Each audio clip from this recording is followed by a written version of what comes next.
I've been sitting out here this morning enjoying listening to the crescendos of the cicadas. I don't know that I've ever noticed that before, and maybe it's not the cicadas making the noise, but you'll know what I'm talking about when you hear it, because it will be quiet and it will build, and kind of interesting this morning. So enjoy that going on in the background. We're going to finish Genesis this morning. So we're on chapter 48, and we'll be working through chapter 50. And then we'll be ready to start Exodus. So chapter 48. Sometime later, Joseph was told, "Your father is ill." So he took his two sons, Manasseh and Ephraim, along with him. When Jacob was told, "Your son Joseph has come to you," Israel, and that's Jacob, remember, Israel rallied his strength and sat up on his bed.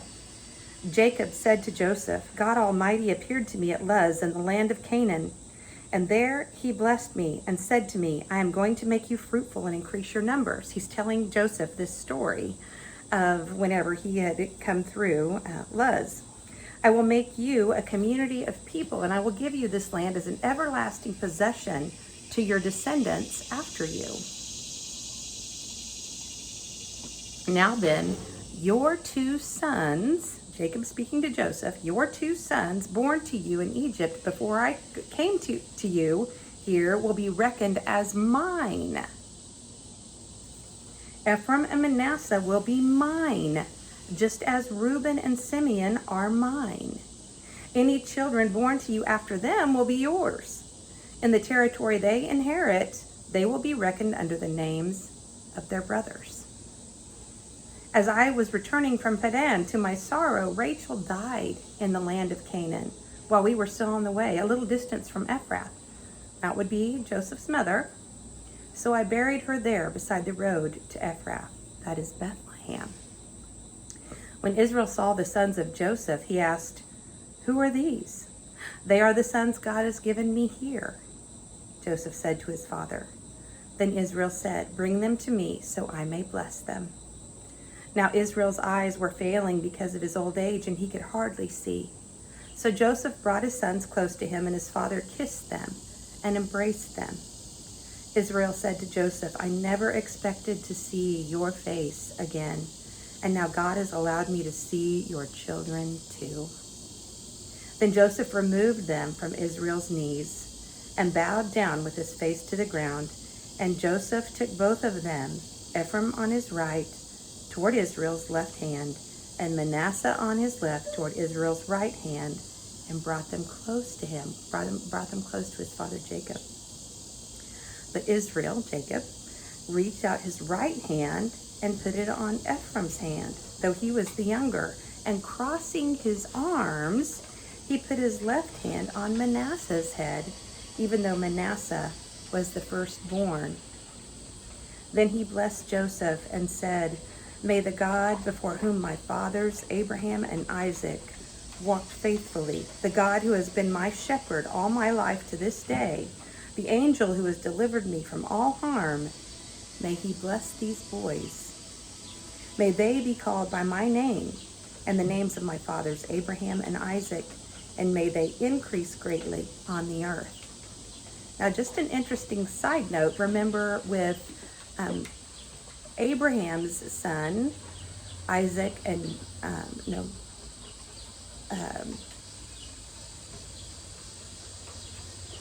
Isaac and Ishmael, sorry, I had to think for a second. Isaac would have been the second born, and he was the one who received the blessing. Ishmael was sent away. He did receive his own blessing, but it's Isaac that we follow. And then Isaac had Jacob and Esau, and again, we see the second one, Jacob, who is later called Israel. We see Jacob receive the blessing, take Esau's birthright, and be blessed by his father, stealing his father's blessing. And so now here again, we are seeing, well, of course, I must say Joseph really was blessed over his brothers who were older. And now Joseph's sons, Manasseh and Ephraim, their blessings are switched. Isaac, Jacob, Israel, crosses his arms to make sure that the older is not given the blessing that he wants to give the younger. When Joseph saw his father placing his right hand on Ephraim's head, he was displeased. So he took hold of his father's hand and moved it from Ephraim's hand to Manasseh's head. Joseph said to him, "No, my father, this one is the firstborn. Put your right hand on his head." But his father refused and said, "I know, my son, I know. He too will become a people, and he too will become great. Nevertheless, his younger brother will be greater than he, and his descendants will become a group of nations." He blessed them that day and said, "In your name will Israel pronounce this blessing. May God make you like Ephraim and Manasseh." So he put Ephraim ahead of Manasseh. Then Israel said to Joseph, "I'm about to die, but God will be with you and take you back to the land of your fathers. And to you I give one more ridge of land than to your brothers, the ridge I took from the Amorites with my sword and my bow." Then Jacob called for his sons and said, "Gather around so I can tell you what will happen to you in the days to come." So all of the 12 brothers now, he's gathering together, his sons. "Assemble and listen, sons of Jacob. Listen to your father Israel. Reuben, you are my firstborn, my might, the first sign of my strength, excelling in honor, excelling in power. Turbulent as the waters, you will no longer excel. For you went up upon your father's bed onto my couch and defiled it. Simeon and Levi are brothers. Their swords are weapons of violence. Let me not enter their council. Let me not join their assembly. For they have killed men in their anger and hamstrung oxen as they pleased. Cursed be their anger so fierce and their fury so cruel. I will scatter them in Jacob. Okay? Scatter them in Jacob. Scatter them in Israel. And disperse them in Israel. So now he's referring to this place as Jacob and Israel. I will scatter them in Jacob and disperse them in Israel. Judah, your brothers will praise you. Your hand will be on the neck of your enemies. Your father's sons will bow down to you. You are a lion's cub, Judah. Okay, you might have heard that phrase, Judah, the lion.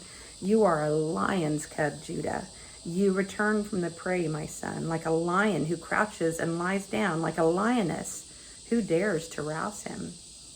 The scepter will not depart from Judah, nor the ruler's staff from between his feet, until he to whom it belongs shall come, and the obedience of the nations shall be his.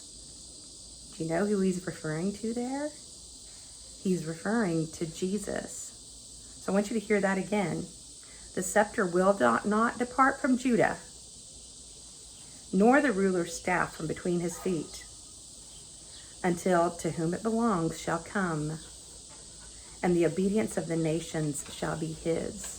And we will learn later that Jesus does come from the line of Judah. He will tether his donkey to a vine, his colt to the choicest branch.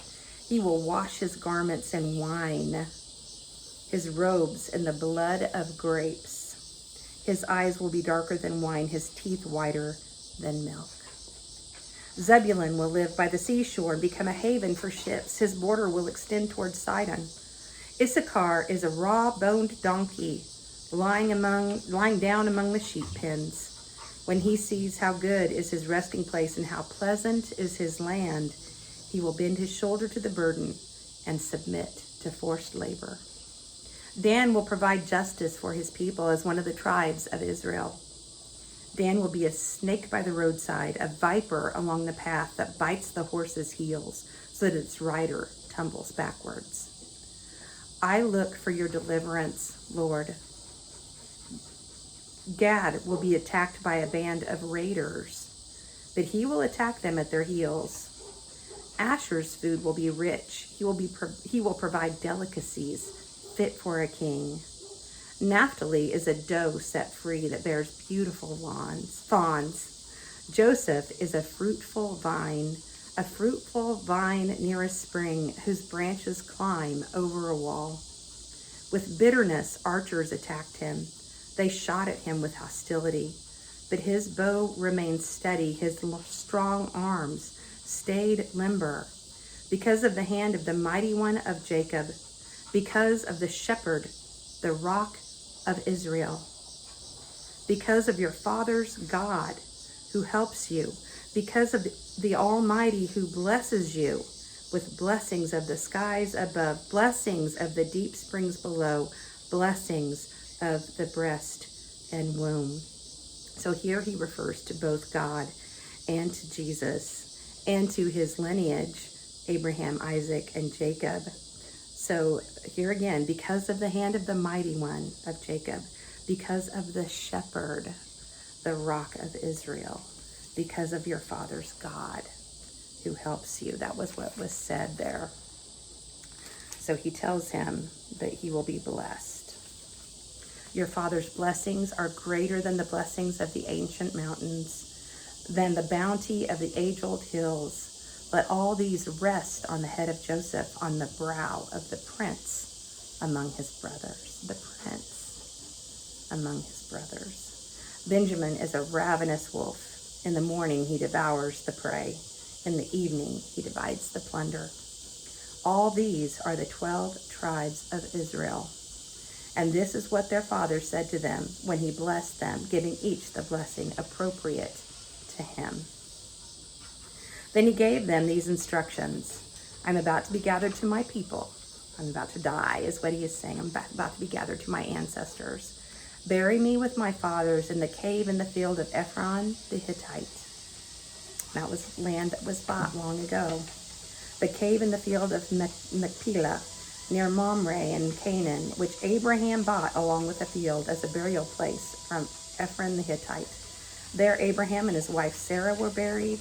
There Isaac and his wife Rebekah were buried. There I buried Leah. The field and the cave in it were bought from the Hittites. When Jacob had finished giving these instructions to his sons, he drew his feet up into the bed, breathed his last, and was gathered to his people. Joseph threw himself on his father and wept over him and kissed him. We're now in chapter 50. Then Joseph directed the physicians and his servants to embalm his father Israel. So the physicians embalmed him, taking a full 40 days, for that was the time required for embalming. And the Egyptians mourned for him 70 days. He was loved by the Egyptians, even though he was not one of them. When the days of mourning had passed, Joseph said to Pharaoh's court, "If I have found favor in your eyes, speak to Pharaoh for me. Tell him my father made me swear an oath and said, I'm about to die. Bury me in the tomb I dug for myself in the land of Canaan. Now let me go up and bury my father, then I will return." Pharaoh said, "Go up and bury your father as he made you swear to do." So Joseph went up to bury his father. All Pharaoh's officials accompanied him, the dignitaries of his court and all the dignitaries of Egypt, besides all the members of Joseph's household and his brothers and those belonging to his father's household. Only their children and their flocks and herds were left in Goshen. Chariots and horsemen also went up with him. It was a very large company. When they reached the threshing floor at Atad, near the Jordan, they lamented loudly and bitterly. And there Joseph observed a 7-day period of mourning for his father. When the Canaanites who lived there saw the mourning at the threshing floor of Atad, they said, "The Egyptians are holding a solemn ceremony of mourning." That is why that place near the Jordan is called Abel Mizraim. So Jacob's sons did as he commanded them. They carried him to the land of Canaan and buried him in the cave in the field of Machpelah near Mamre, which Abraham had bought along with a field as a burial place from Ephron the Hittite. After burying his father, Joseph returned to Egypt, together with his brothers and all the others who had gone with him to bury his father. When Joseph's brothers saw that their father was dead, they said, "What if Joseph holds a grudge against us and pays us back for all the wrongs we did to him?" So they sent word to Joseph saying, your father left these instructions before he died. This is what you are to say to Joseph. I ask you to forgive your brothers the sins and the wrongs they committed in treating you so badly. So they're worried now that Joseph will take revenge now that their father is gone. And so they're lying to him, saying that their father asked him to forgive him. Now please forgive the sins of the servants of the God of your father. When their message came to him, Joseph wept. His brothers then came and threw themselves down before him. We are your slaves, they said. But Joseph said to them, don't be afraid. Am I in the place of God?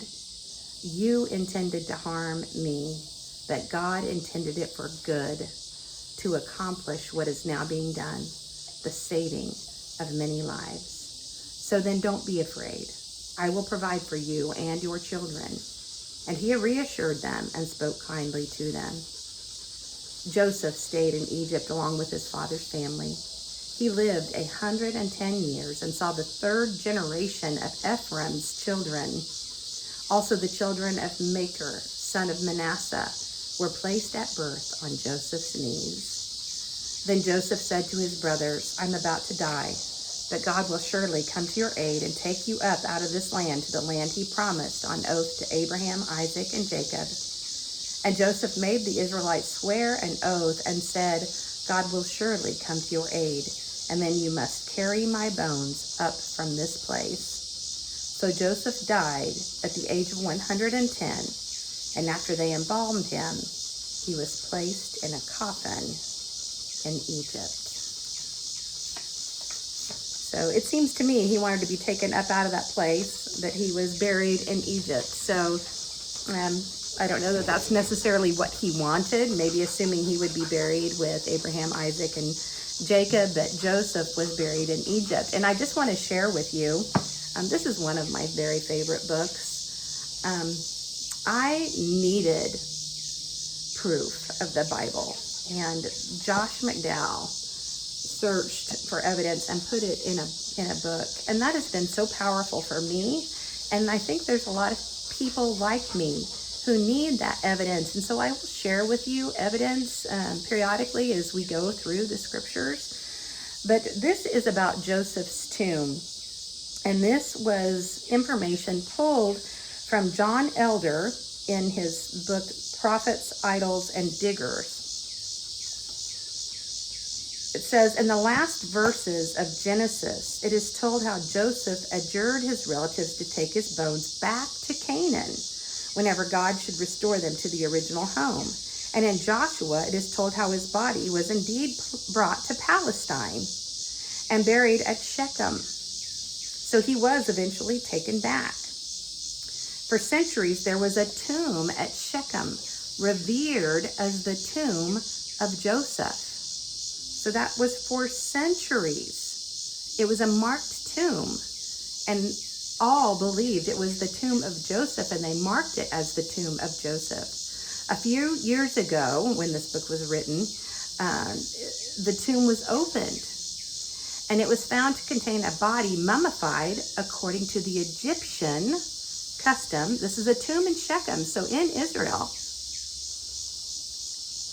But the body was buried in Egyptian custom, mummified, and in the tomb, among other things, was the sword of the kind worn by Egyptian officials. And remember, Joseph was an official for Pharaoh. He did the work of the kingdom and was second in power. So just interesting side notes, things I think that we need to remember as we go through the scriptures. These aren't just stories. These aren't just made up things that we use to help us understand. They are history. And so I hope that you are blessed by that today. We'll move into Exodus tomorrow. I hope that you'll be here and that you'll join me, and I'll see you then.